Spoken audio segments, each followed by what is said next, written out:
Uh, Hi, yeah. So I'm in particularly spiritually buggered today, more so than usual, and I was wondering what's going on or what's happened. I'm at war or something like this. Like, oh, I put up a few videos, didn't I? I've deleted most of them. But, anyway, one of them was in regarding Judas Iscariot, and I still wanted the story to be told, so I'm going to do it now, slightly less drunk and less offensive and less swear words. Yes, and I accidentally put my name in the video. That was really stupid. So, yes, I'm just going to tell a quick story of Judas Iscariot, who had the good decency to kill himself.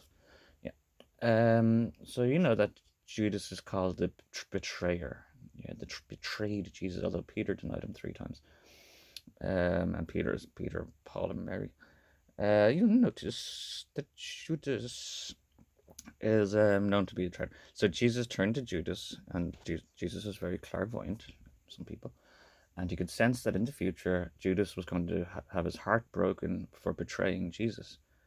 And Judas is like, no, never. Oh, not a chance, man. Nada. I'll with you all the way, man. All to the very end. I'm not afraid of anything, man. I'll obey Jesus. So anyway, Judas, more than likely, with all his fearlessness and evangelical and heroism, probably got up in the face of the Roman Empire, or all these people that wanted to find and kill Jesus. I said, I'm not afraid of you. I'll tell you where he is. He's in my friend Paul's house around the corner. Oh, we're not afraid. We're not afraid of you. You have no idea. So like, oh, thanks. I'm not going in and zip black bag over and drag him out. And they turned to Judas Iscariot and it's like, here, you're owed a bounty for this man.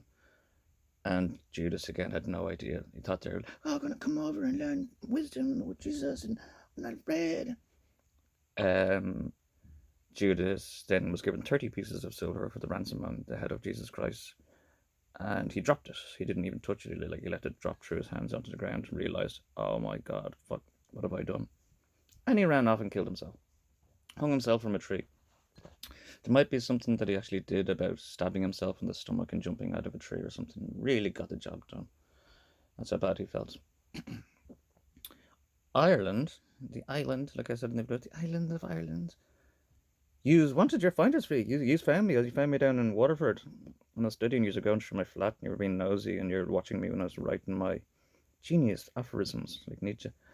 And you found me and I had to leave because you wouldn't stop screwing with me and following me and stalking me and watching me and being typically Irish and nosy. And, real neighbourly and trespassing neighbours.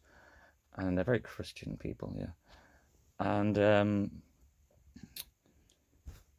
yeah, they flocked from all over the world. Yeah, I get hear people saying they're going to flock from all over the world. They're going to tear this kid apart. I was like, I'm not afraid. I even heard a voice saying, you're going to need a gun. I was like, no, because if I got a gun, then that would mean that I'm afraid. And if I'm afraid, then I'll need a gun. I suppose this is the irony of owning a gun, that you're afraid of your neighbour or afraid of something, and then you're going to need it because you lost your direct covenant with God if you're afraid. It's hard to maintain not being afraid, walking down the streets and some kids, they're fucking around, and it's like you have to try and just not be worried or concerned because it actually activates them.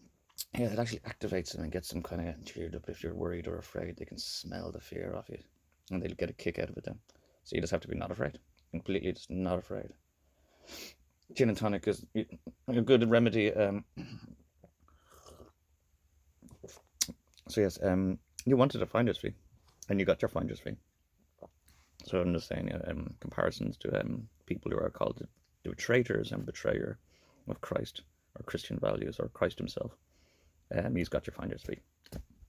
You got paid. Couldn't find your way up a tree. I tried to do it, Judas. I heard, because again, psychic, heard that some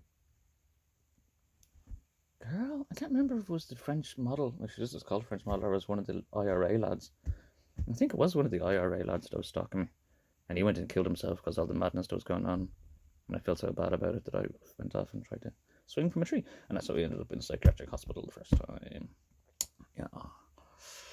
It's a great place for healing, I swear. Have you ever been locked up in your life, held against your will? It's not good for your mental well-being. If you've ever been put in a police cell, you'll notice you kick the crap out of the door for about an hour and you probably take a pee or something like that. Girls and all that would be funny because they get locked up and then they turn like, oh, well, maybe be nice to you.